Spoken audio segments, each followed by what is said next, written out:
ወረት ያውቀው ጌታዬ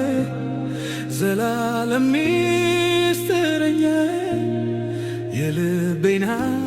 አጫውተዋለሁ ገበናዬን አሳየዋለሁ ገበናዬን አሳየዋለሁ ለሰው ብመስል የደላኝ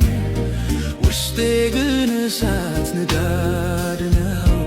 አፌን አልከፍትም ለማንም